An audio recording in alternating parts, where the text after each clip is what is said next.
बिस्मिल्लाहिर्रहमानिर्रहीम। अस्सलाम वालेकुम व्यूवर्स, कैसे हैं आप सब। उम्मीद करता हूँ आप सब खैरियत से होंगे। तो आज की इस रेसिपी में हम बनाएंगे रायता, वो भी एक यूनिक तरीके से। चलें तो रेसिपी स्टार्ट करते हैं।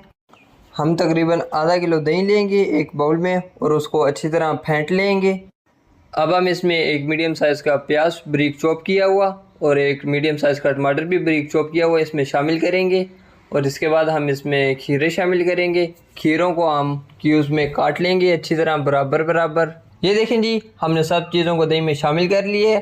अब हम इनको अच्छी तरह मिक्स करेंगे और इसके बाद हम इसमें चटनी शामिल करेंगे। हम इसमें पुदीने की चटनी शामिल करेंगे, जिसके लिए हमने पुदीने के पत्ते लिए हैं, उनको हमने अच्छी तरह कूट लिया था और उनकी अच्छी तरह चटनी बना ली थी। उनको दही में अच्छी तरह शामिल करके अब हम इनको रायते में शामिल कर रहे हैं। चटनी को भी हम रायते के साथ अच्छी तरह मिक्स कर लेंगे।